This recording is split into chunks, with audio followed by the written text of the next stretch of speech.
Hey viewers, good morning. Welcome back to my channel mom toughest life. सबको जय श्री राम, राधे राधे। कैसे हैं आप सब और कैसे चल रही है आप सबकी पढ़ाई?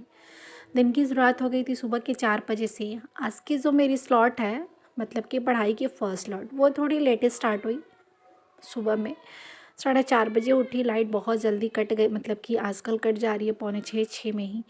तो इसलिए आज मुझे हेयर वॉश करने थे। तो सबसे पहले मैंने उठ के पहले अपना घर की क्लीनिंग करके, मतलब वही झाड़ू जो होता है वो लगा करके, और सबसे पहले मैं जाके नहा के अपना पूजा पाठ कर लिया। उसके बाद अपनी पढ़ाई स्टार्ट करी, क्योंकि ठंड बहुत ज़्यादा है और लाइट दिन में मतलब कि प्रॉपर रहती नहीं है। और आप सब समझ सकते हो कि बच्चों के उठ जाने के बाद घर के काम भी होते हैं, फिर इन सबको देखना होता है। इसलिए मैं मॉर्निंग में जल्दी उठ जाती हूँ कि इन सब के उठने से पहले जो मेरे अपने पर्सनल काम हो, चाहे वो मेरी स्टडी हो, चाहे नहाना धोना हो या पूजा पाठ हो, वो मैं सब कर लेती हूँ इन दोनों के उठने से पहले। इसलिए अपनी सारा काम, मतलब कि अपना सारा काम करने के बाद ही मैंने अपनी फ़र्स्ट लॉट स्टार्ट करी थी। और फर्स्ट लॉट में वही मैंने अपनी जियोग्राफ़ी लिया था।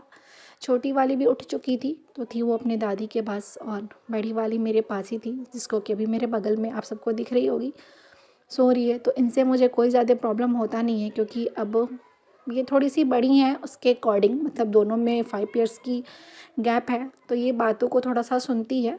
पहले ऐसा नहीं था। सुनने का मतलब कि ऐसा नहीं है कि बहुत शांत नहीं है, लेकिन जब से उसकी तबीयत ख़राब हुई तो इसे भी पता है कि हम सब ऑलरेडी बहुत ज़्यादा परेशान में रहती हूँ। और एक होता है ना, बेटियों का वो होता भी है कि एक अलग होते हैं लड़कों के अकॉर्डिंग।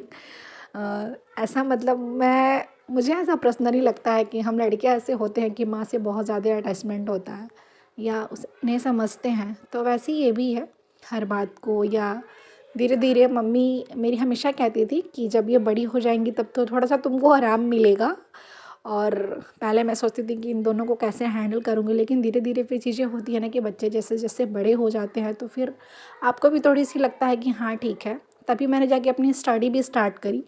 नहीं तो अगर ये दोनों छोटी होती तो मेरे साथ पॉसिबल होता ही नहीं स्टडी करना। थोड़ा सा ये रहता है इन सब के साथ स्टडी करने में कि छोटी वाली घर रहती है और बड़ी वाली पढ़ने चली जाती है, तो मेरे पास अच्छा खासा टाइम मिल जाता है। ऐसा नहीं है जो 5 से 6 घंटे आप रेस्ट करोगे, 5 घंटे आप उस 5 घंटे में अगर अपना सपना पूरा करना चाहो तो ज़रूर कर सकते हो।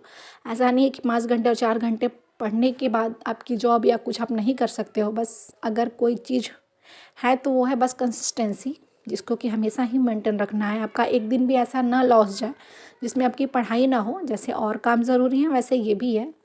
कहते हैं ना कि सब्र रखो, कुछ चीज़ों का वक्त ज़रूर आता है और वो वक्त पे ही मिलते मिलते हैं। वैसे ही हमारे हाथ में है बस मेहनत, और हम सबको बस अपनी मेहनत पे भरोसा होना चाहिए कि हाँ ठीक है, हमें मेहनत करनी है, आगे बढ़ना है।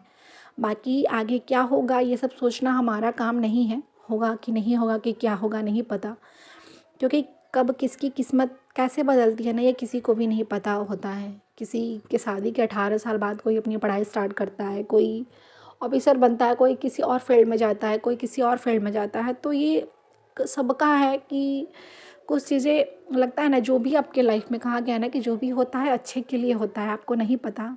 मैं अगर अपनी बताऊँ ना, जैसे कि पीछे कि मैं पहले बहुत ही एक, मतलब होता ना, मैं बिल्कुल बोल्ड नहीं थी, बिल्कुल भी नहीं। मुझे ऐसा होता था कि बात बात पे रोने वाली मैं लड़की थी। लेकिन जब से ये दोनों मेरी लाइफ में आई और इनकी जब से तबीयत ख़राब हुई राधा की, तब से और अब, मतलब पीछे से लेकर अब तक में मेरे अंदर बहुत सारी ऐसी चीज़ें हैं जो चेंज हुई हैं। पहले बात बात पे जो रोने वाली चीज़ें थी वो बंद हो गई। थोड़ा सा अंदर से मैं बहुत ज़्यादा स्ट्रॉन्ग बनी। तो हमारे लाइफ में जो मुश्किलें आती हैं हमें स्ट्रॉन्ग बनाने के लिए, ऐसा नहीं है। पहले मुझे ऐसा लगता था कि अगर आपके लाइफ में कुछ ऐसी, मतलब जैसे दूसरों के बारे में सोच के सुन के बहुत ज़्यादा अजीब लगता था कि यार कैसे लोग रहते होंगे उनके लाइफ में, ये मतलब कि इनका जो रोल है वो नहीं है, किसी के फादर नहीं, किसी के मदर नहीं, किसी के बच्चे।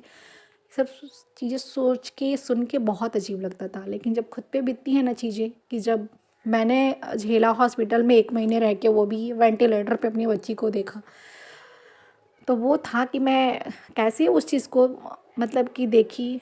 मेरी मम्मी खुद मुझे देख के बहुत ज़्यादा हैरान थी कि मैं कैसे इन सारी चीज़ों को, मतलब सारा दिन आप, मतलब मैं उस, कहते हैं ना कि हम उस चीज़ को एक्सप्लेन नहीं कर सकते। 24-24 घंटे, मतलब कि ऐसा होता था कि मैं खड़ी की खड़ी रहती थी। अगर एक बार पानी कभी पी लिया 24 घंटे में तो फिर दोबारा याद भी नहीं रहता था कि पानी भी पीना है, या पानी भी कुछ होता है, खाना भी कुछ होता है, कुछ नहीं। बस ये था कि तो वो जल्दी बस ठीक हो जा रहा हूँ। मैं वही आईसीयू में वैसे ही सबके बच्चे हंसते खेलते थे, सबके पेरेंट्स वहाँ होते थे, लेकिन मैं बस मेरी जहाँ बेटी जिस बेड पे थी वहाँ पे पैर रखने के लिए, मतलब एक आपकी हाथ की मेरी उंगली रखने के लिए भी बेड पे जगह नहीं था। उसके शरीर में इतने सारे वायर लगे हुए थे, लेकिन फिर भी मैं वहाँ पे खड़ी रहती थी। तो इसीलिए मैं ये चीज़ें आपको इसलिए नहीं बता रही कि मैं आपकी अपनी दुख दर्द या कुछ चीज़ें आपको इमोशनल करना नहीं चाहती। मैं आपको बस इसलिए कह रही हूँ कि आप सब भी स्ट्रांग बनो लाइफ में, अपनी हर एक चीज़ों के लिए आप तैयार रहिए कि हाँ ठीक है, हम हैं और हम ही हैं जो हम सब कुछ कर लेंगे, कोई दूसरा नहीं करेगा। क्योंकि जो चीज़ें आपके लाइफ में जैसी भी है ना, उसे हम ही फेस करते हैं।